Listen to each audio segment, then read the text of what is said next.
What do the doctors themselves think? What are they going through on a daily basis? What's it like after taking that Hippocratic oath to save lives? Now they are on strike. Joining us live in the studios today, Dr. Janet Githinji.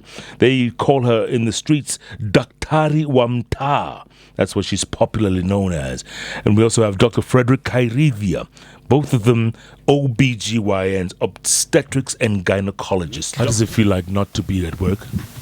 We can't wait to go back to work, to be honest. We miss working, we miss helping out, and our patients need us.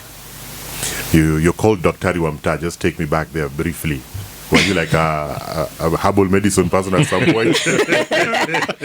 No, Dr. Wamta is an initiative that I began as a trust, and the aim of it was to create healthy rural and urban communities.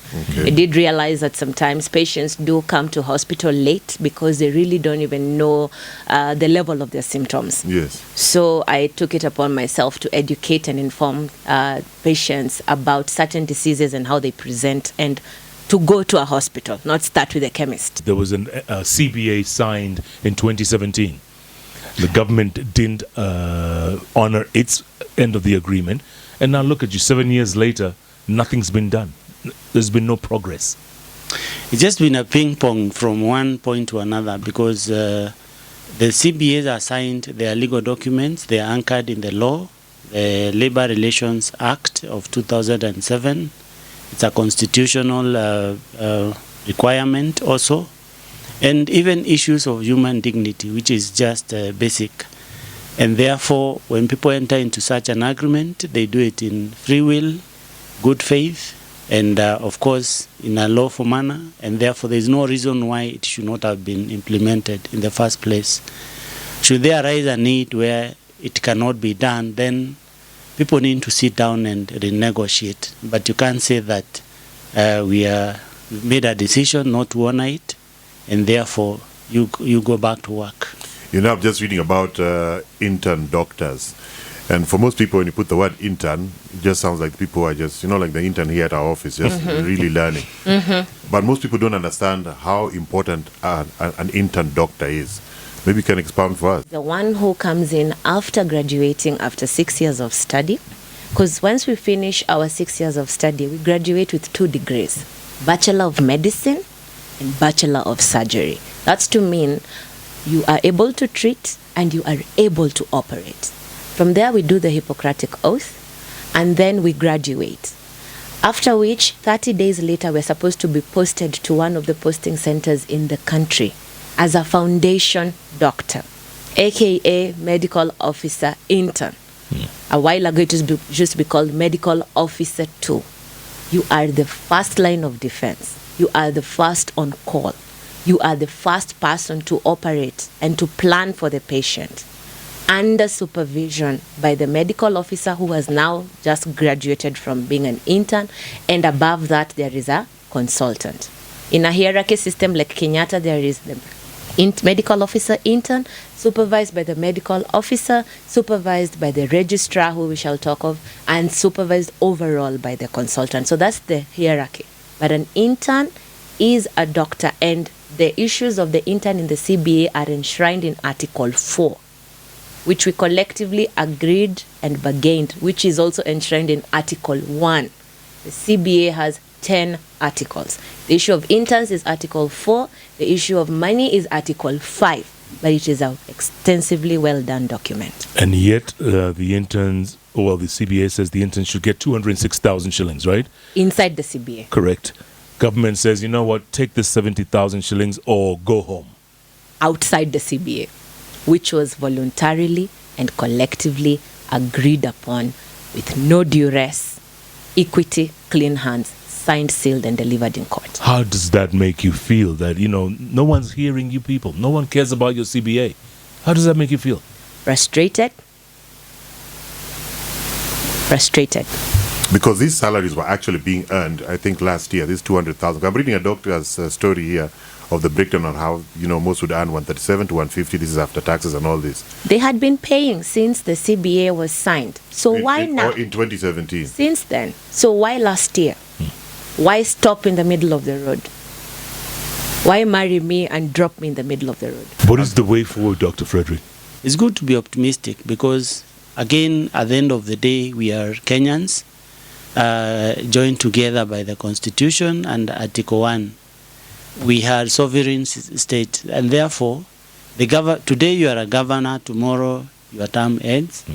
You have relatives in the village, you have friends in the village, as in you come from somewhere, and we really need to appreciate that even these doctors you're refusing to pay after spending so much time in school, they belong somewhere. Somebody has put an investment to become a doctor, because you don't just wake up and declare yourself a doctor. You've spent a lot of time in school, and therefore the concept of revising what people earn, it's not fair. It breaches all the convention. Our work is absolutely thankless. It's work that can only be paid by God, to be sincere. Even be to careful when you say that paid by God part. It is indeed. Okay, paid by the God I serve. My God. I can talk of mine. Yeah. I don't know about the other ones, but I can talk of mine.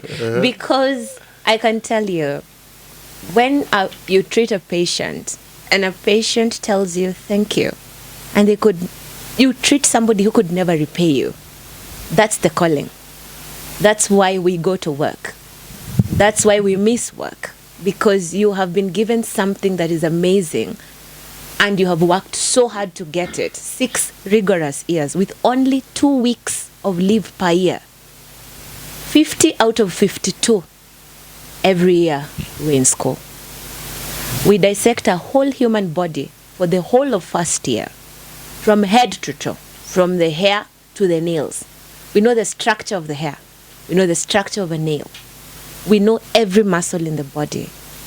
We know every body part, so that when you come to treat a live patient, haubahatishi, it's do or die. How much is that worth? How do you live with yourself after taking that Hippocratic oath, knowing that some of those patients are dying? They've been dying even while we are at work. They've been dying when we don't have supplies. They've been dying. If my internship experience, the most vivid experience that will never leave me, is when I operated on a woman who had given birth and continued to bleed. We tried to tie some arteries. She continued to bleed. We removed the uterus. She continued to bleed. She got to a space whereby she needed blood. There was no blood. We watched her die. She was AB positive. I was B positive. The relative is there crying, asking, drain mine and give some to her. And she still died. When we speak to the CBA, it includes improving the conditions of issues in the hospital, the things we need. Ouma Oluga during 2017 had said, we are tired of supervising death. So they're not dying now. They have been dying. If in your budget you intend to buy a Ferrari and you live in a rented house, then for me it shows me your priorities. Nick, are you listening? I'm feeling like yours has been attacked. But it's okay. It's okay, Dr. Wamta. And in this country, I think I want us to really critically think about the budget. When we discuss issues surrounding health, security, education, policemen are still sharing houses. They're still being paid so badly. And yet they're being asked to come to beat us. And yet at the same time, when they come to hospital, even their insurance is capped. You can't even write for them augmentin, an original drug, because it's capped at a certain amount. We're agitating for these kind of things. So this budget, who does it work for? If SRC can sit today and say that it needs to cushion its politicians against inflation and against these new levies, where is our priorities? If money is disappearing to pay ghost workers, and doctors are out in the street, instead of just rearranging their home, rearranging the budget to fit these figures, where is our priority? One side has to give eventually. I want to believe that there is still hope for sitting and discussing. Sometimes we say there is no money, but previously, like when we went to work as interns, we would start working, and then we are paid later. but at the right job placement. So you can't say because there's no money now, you work and get a small fragment of what you're supposed to earn, and yet, the government exists in perpetuity. So if there's no money today, are we closing shop? We can pay next month or the other month. So I want to implore the guys who make decisions, the government and the leaders, there's still room to sit and talk, because they must be reminded that whoever is suffering now is the harmless patient, whose only work they did was to vote and put a government in place and wait for service delivery. So when they are dying in the village or getting long-term complications or spending selling the only asset they have to take their loved ones to private institutions, then it means there's a problem. We need to prioritize. We need to be sensitive. Because how much is it that the CBA once allocated towards paying doctors? 4.9B, and they had said they had 2.4B. So I don't know whether SHIF is what is going to help get the money to remunerate doctors. But remember, that is just but only one article. I don't know whether SHIF is the one that has the money for the interns. I don't know. But there's someone somewhere who knows how to arrange this budget. All we want is just for the CBA to be implemented and we go back to work. But we take health a little bit more seriously. I can tell you guys, chances are you have a medical cover. But do you know you're literally 1 month away from poverty? If you get fired, your cover ceases to exist. Your recourse will be either your own savings or you go to the public facility. And when you go and swipe your NHIF card right now, it will not serve you. Do you feel like sometimes we just need to change the whole system and get things afresh? That's how we'll encourage Jeff to run president. Ametosha. I only believe that you can fool some people all of the time, which sometimes happens. Then you can fool all people some of the time, but you can't fool all people all of the time. Bob Marley. Oh, yeah. Well I'm done. a reggae fan. And Well this done. is the thing. I really do feel that we need, even as middle class, to go beyond being Kenyans on Twitter. I really strongly feel that we need to speak to our plight.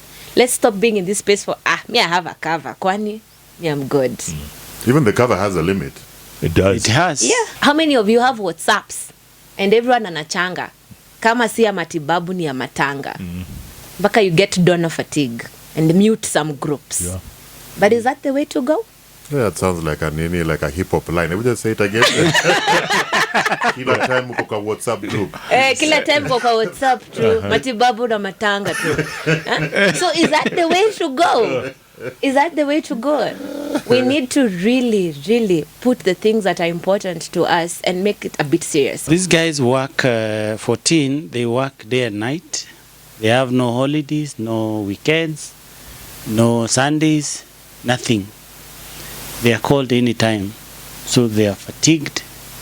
In fact, in the counties, we've also seen quite a number of people who have sunk into alcoholism just to cope with high stress levels. And depression. Depression, and a few, because you're in the news space. I'm sure you've seen people who are just killing themselves because of this. Yeah. You invest and hope that tomorrow you'll have a future. Then, on the other end of your investment in studies and a lot of effort, you find you can't even buy a meal. So some of them are actually killing themselves because of depression.